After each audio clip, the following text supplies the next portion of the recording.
Thanks for watching, everybody. Vic McCarty with Around America, and we stopped this time in Baltimore, Maryland. Well, really the airport in Baltimore, Maryland. We're talking to John Lewis. John, thank you so much for taking the time. Yeah, happy to be here. Thanks for reaching out to me, and looking forward to being in the Raleigh-Durham area with you guys in a couple of months. Yeah, you're going to Raleigh-Durham here in a little while. Not today, of course, but here in a little while. You are talking about fundraising, but with a twist, isn't that right? Yeah, I do. The work that I do, Vic, is with nonprofit organizations of all sorts, and I'm going to be talking about how fundraising really works. That's the name of the seminar. We'll be hosting it at, St. Augustine's University in Raleigh is hosting the seminar, and I'll be there to ruffle a few feathers and maybe push the buttons on the status quo. I've got a pretty heavy critique out there right now on how fundraising really works, and that's what we're there to talk about. All right, you are a master trainer, and you've got some initials after your name. Can you explain those to us? Yeah, that's a CFRE is essentially a credential that fundraising professionals, those of us who've been in the field for at least 5 years, subscribe to a particular code of ethics, agree to carry out our work in a particular way, and have raised a certain amount of money over that 5 years, can apply for that credential. And then we provide, my firm, as well as many other firms, actually provide continuing education for that credential. So anyone who has the CFRE credential, say in the Raleigh-Durham area, who wants some fast-paced training, that's one of the reasons they may show up for my seminar. All right, well, you're talking about nonprofits and fundraising. You look at it differently.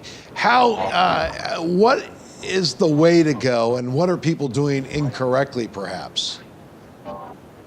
Well, it's not so much what they're doing incorrectly, it's that they don't understand necessarily how it works. So a lot of people, if they're only hearing sound bites on what I'm saying, they're hearing things like Jason Lewis doesn't speak very well of Giving Tuesday, or he's not a big fan of direct mail or special events. What I'm actually saying is that those sorts of exchanges, those places in the fundraising process where we're exchanging what I would refer to as an initial gift, and oftentimes a relatively trivial gift.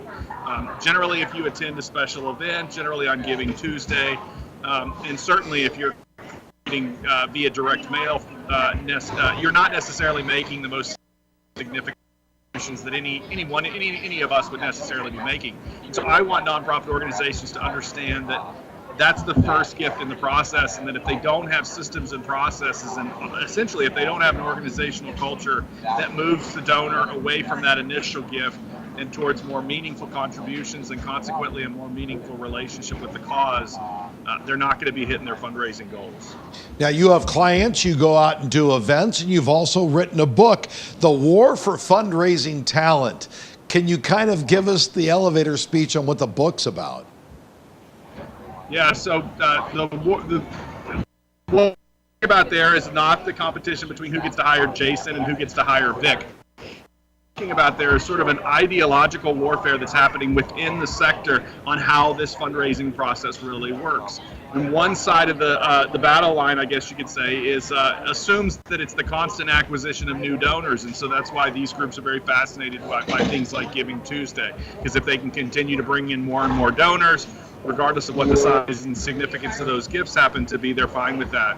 And I'm making the case that it's actually the organizations that recognize that it's the donors that they already have, and it's the ability to identify and recruit and retain talent who will build meaningful relationships with your existing donors that actually win that war.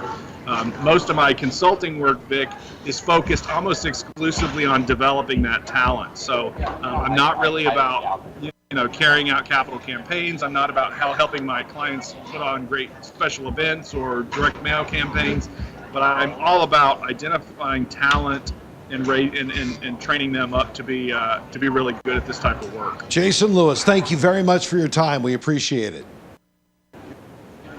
Thank you. Glad to be here. Around America, this time took us to the airport in Baltimore. For Newsday, I'm Vic McCarty.